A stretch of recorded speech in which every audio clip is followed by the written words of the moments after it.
Hi guys, Viking Ale review. Okay, going to be reviewing my third beer of the night. This is another one I picked up in the supermarket. It's from the McMullen Brewery, and this is their Hertford Castle, which is a strong ale. There you go. Pretty looking label. Comes in at 5%, so strong, you know, not compared to most sort of strong beers nowadays.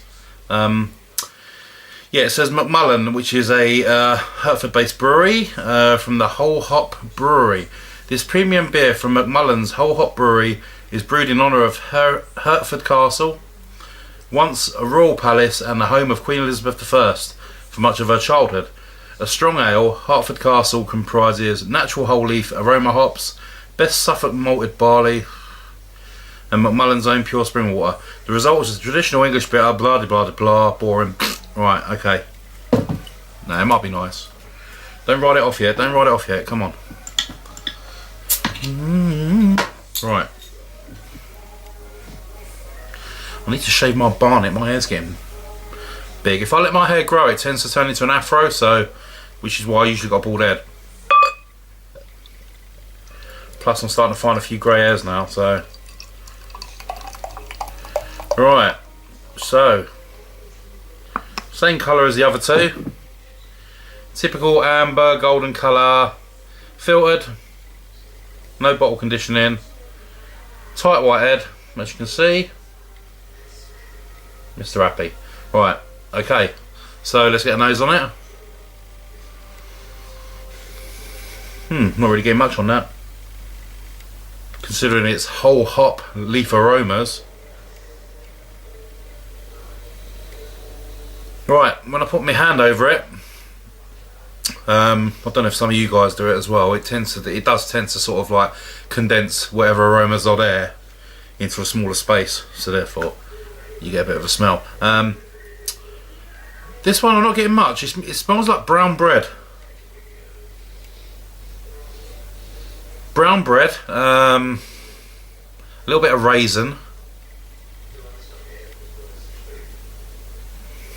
and that's about it really. Almost like just the crusts of brown bread, which doesn't sort of bode well really. Let's give it a go. Maybe the flavour, maybe it's all in the flavour, who knows. Cheers guys, bottoms up, TUVAR, skull, cheers.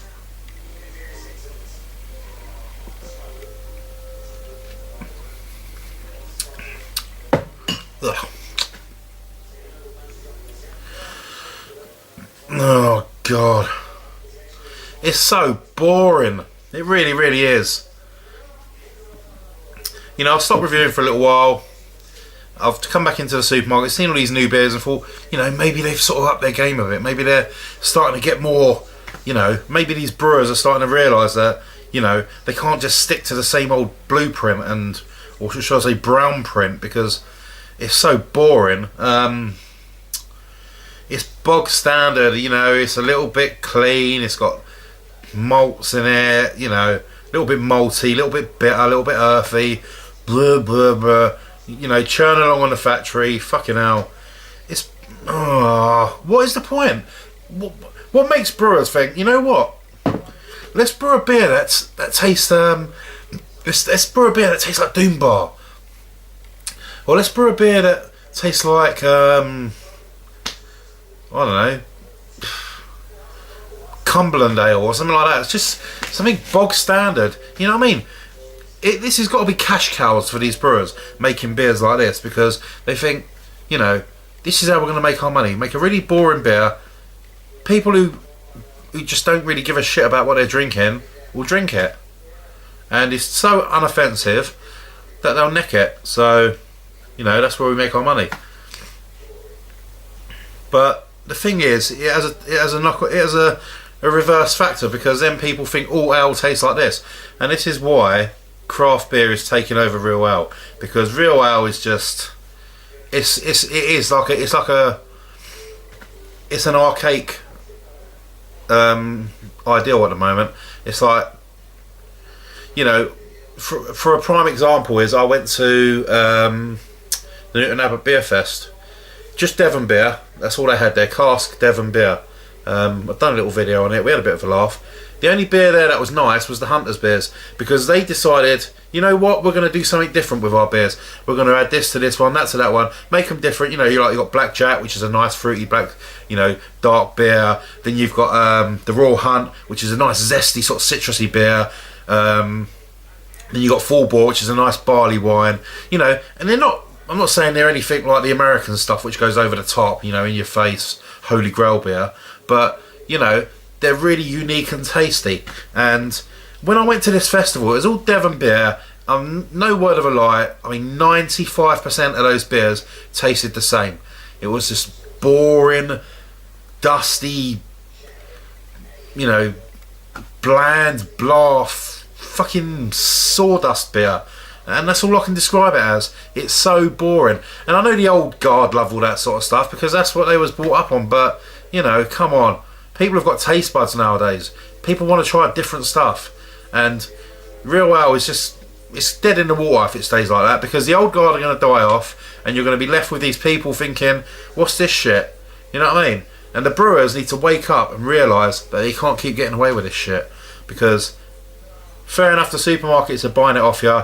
You know, you're making a bit of money off of it. But then you got brewers like Hunters, who are small and independent, struggling, making really good beer. And it's going to pay off for them. Believe me, it is going to pay off for them, because they're starting to get interest from abroad and everything else. But these on their arse breweries, like, I don't know, McMullen, and I think they did another beer that was in the Great British Beer Hunt, which wasn't that great. I can't remember the name of it now. Exactly, I can't remember the name of it. You know, it's, I'm just going off on one. It's just boring. 4 out of 10. You know, and that's a good score, really, because it's so. I would not recognise this ever again. If someone put it in a glass, gave it to me, I'll say, I don't know what it is, because it just tastes like mediocrity. So there you have it. I'm going to drink it because it's cold and it's in my glass and I paid for it, but other than that, I won't be buying it again. 3 out of 10 actually. Fuck it. Hertford Castle, 3 out of 10. If you want a boring beer and your taste buds are comatose, this is perfect. Cheers.